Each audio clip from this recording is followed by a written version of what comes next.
Hello class 10th, how are you all. कैसे हैं आप सब बच्चों? अच्छे होंगे। साइंस का सैम्पल पेपर सॉल्व कर रहे थे हम लोग। पार्ट 1 हो गया है, पार्ट 2 हो गया है। टुडेज सेक्शन बी's टर्न, आज सेक्शन बी की टर्न है। हम लोग पार्ट 3 कवर करेंगे। सेक्शन बी बच्चों आपके क्वेश्चंस आएंगे 24। आपको एनी 20 अटेम्प्ट करने हैं, ओके, एनी 20। बट जो आप फर्स्ट 20 करेंगे, मतलब पहले 20 करेंगे, वो ही आपके काउंटेबल होंगे और उसी के बेसिस पे आपको मार्क्स मिलेंगे। क्लियर? इतना समझ में आया होगा। 24 टोटल दे रखे होंगे सेक्शन बी में। 20 अटेम्प्ट करने हैं पर पहले फर्स्ट 20। ओके, ये तो मैंने आपको इससे प्रीवियस वीडियो में भी समझा दिया था। Now come to the topic for today. Today's topic is section B. Section B में बच्चे is getting very confused कि section B में A और R लिख के आ गया, true है, R is correct explanation of A. ये कुछ points आ रहे हैं। आज के इस वीडियो में मैं ये समझाना चाह रही हूँ आप लोगों को। A is for assertion and R is for reason. ये थोड़ा नया है बच्चों के लिए, समझना बहुत ज़रूरी है क्योंकि ये अच्छे खासे मार्क्स कवर कर रहा है। असर्शन एंड रीज़न वाले क्वेश्चंस में बेटा केमिस्ट्री भी आएगी, फिज़िक्स भी आएगी एंड बायोलॉजी भी आएगी। आपके सेक्शन बी में ये क्वेश्चन नंबर है 33। क्वेश्चन नंबर 33 है बायोलॉजी का। हम लोग biology section part biology solve कर रहे हैं ओनली। तो ये बायोलॉजी के क्वेश्चंस में से मैंने 33 नंबर का क्वेश्चन आपके लिए निकाला है। पहले हम लोग समझ लेते हैं कि ये क्या है ABCD। Okay, both A and R are true. दोनों A और R मतलब असर्शन और रीज़न, ये दोनों दो लाइंस आएंगी आपके सामने लिख के, सेंटेंसेस फॉर्म में आएंगी। कोई भी एक लाइन दे देंगे वो लोग, उसके अकॉर्डिंग आपको बताना पड़ेगा कि असर्शन ट्रू है कि रीज़न ट्रू है, कि असर्शन फॉल्स है कि रीज़न फॉल्स है। तो उसके अकॉर्डिंग ये टिक करना होगा बच्चों। MCQ बेस्ड है तो इन्होंने ऐसे कर दिया है CBSE का sample paper. Both A and R are true and R is correct explanation of A। What do you mean by this? कि दोनों ट्रू हैं बट R जो है ना, मतलब reason, is correct explanation of A। जो ये है, क्या ये इसका करेक्ट एक्सप्लेनेशन है? अगर है तो आप टिक करेंगे A पे।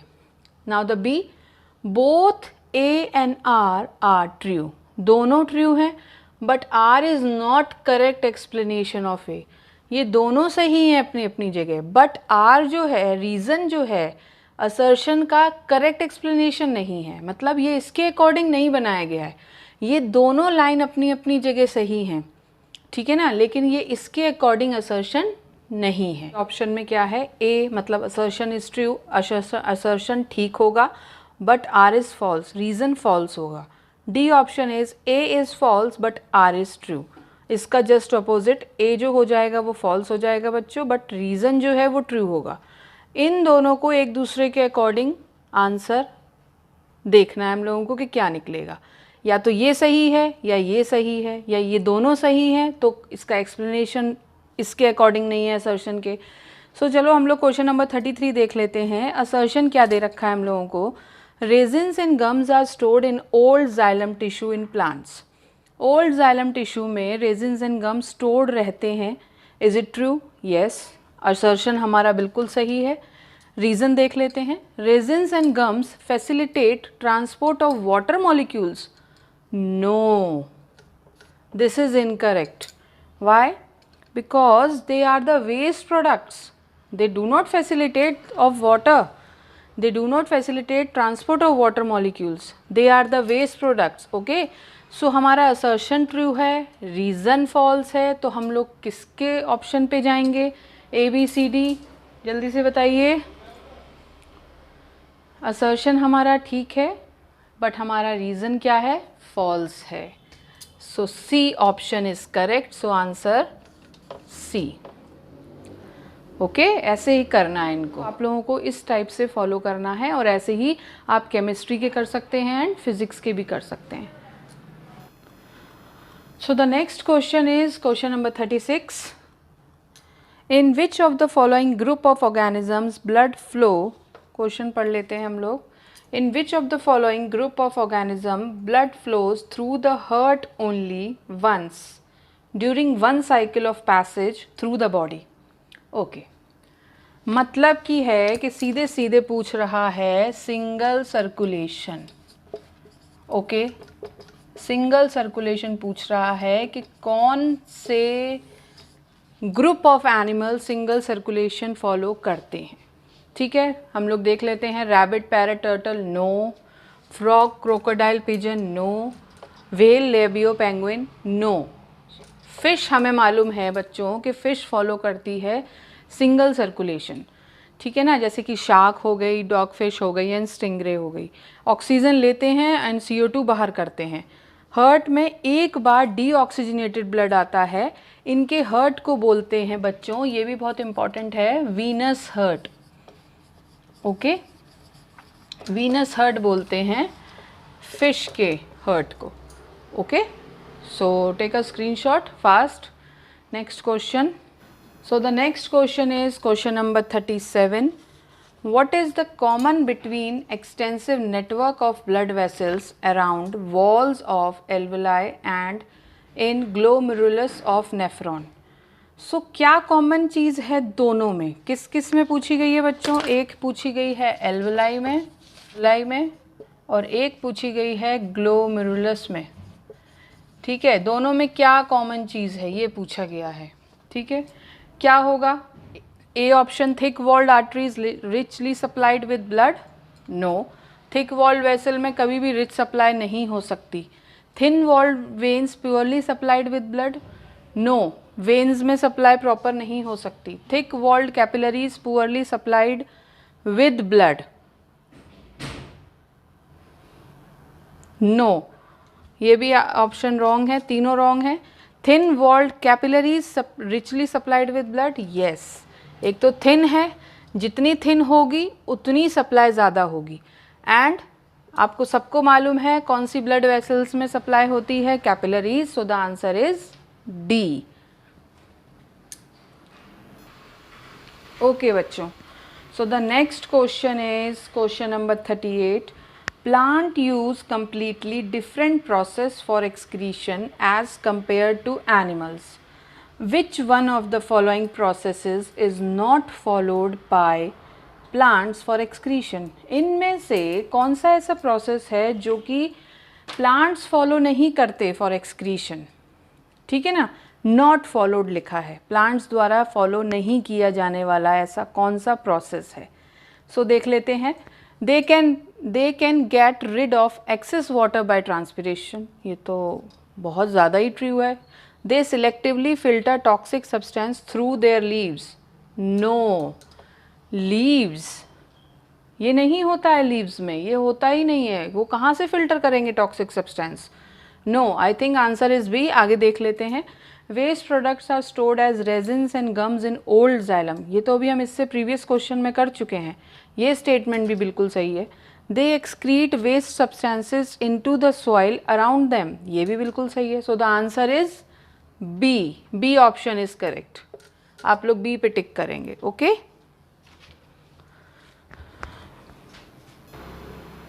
Okay now question number 41.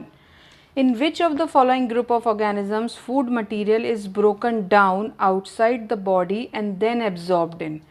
ऐसा कौन सा ग्रुप ऑफ ऑर्गेनिजम्स है बच्चों कि फूड मटेरियल को तोड़ता है outside the body and then absorbed it, उसको फिर एब्जॉर्ब कर लेता है? No, mushroom, green plants, amoeba. It's not correct. Yeast, mushroom and bread mould. Yes, ये हम पढ़ चुके हैं. आपको याद होगा ईस्ट वाला जो था फैमिली थी, मशरूम, ब्रेड मोल्ड, ये सब ब्रेक डाउन करते हैं फूड मटेरियल को एंड देन एब्जॉर्ब कर लेते हैं. No and no. Paramecium, amoeba, cuscuta. No. Cuscuta, lice, tapeworm. No. So the answer is B. 41 का क्या होगा बच्चों? बी.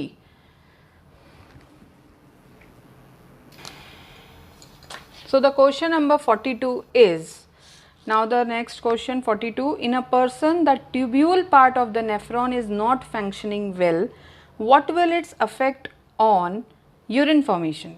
जब किसी पर्सन का ट्यूबुलर पार्ट जो होता है ना नेफ्रॉन का, आप लोगों को मालूम होगा एक बॉमन्स कैप्सूल होता है, एक ये इसके नीचे ट्यूबुलर पार्ट होता है बच्चों, फिर ये लूप ऑफ हेनले हो गया, देन ये एक और DCT बन गया, देन कलेक्टिंग डक्ट, यूरिन बाहर।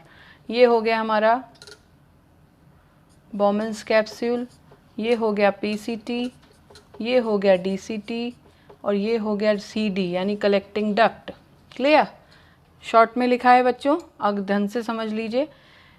PCT इससे जस्ट पास में होती है तो इसको प्रॉक्सिमल कन्वोल्यूटेड ट्यूब्यूल कहते हैं। DCT दूर होती है बॉमन्स कैप्सूल से, इसलिए डिस्टल कन्वोल्यूटेड ट्यूब्यूल कहते हैं। अब क्वेश्चन में क्या बोला गया है, इफ़ अ पर्सन के अगर ट्यूबुलर पार्ट जो है नेफ्रॉन का नॉट फंक्शनल वेल, मतलब ये वाला हिस्सा, यहाँ वाला पूरा ये वाला जो हिस्सा है ट्यूबुलर स्ट्रक्चर, ये प्रॉपर फंक्शन ना करे तो क्या होगा, देख लेते हैं option. The urine will not be formed, कैसे नहीं बनेगी, यूरिन तो बनेगी भाई, तो ये ऑप्शन तो गलत हो गया। Quality and quantity of urine is unaffected, no. Urine is more concentrated, no.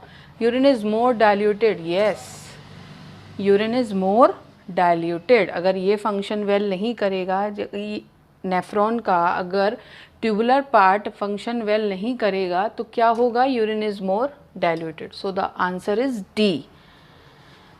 So the section B आज हमारा यहाँ कंप्लीट होता है बच्चों। सेक्शन बी के मैंने आपको सारे के सारे MCQs रिलेटेड टू बायोलॉजी करा दिए हैं। Now the next video will be on section C, it will be coming soon.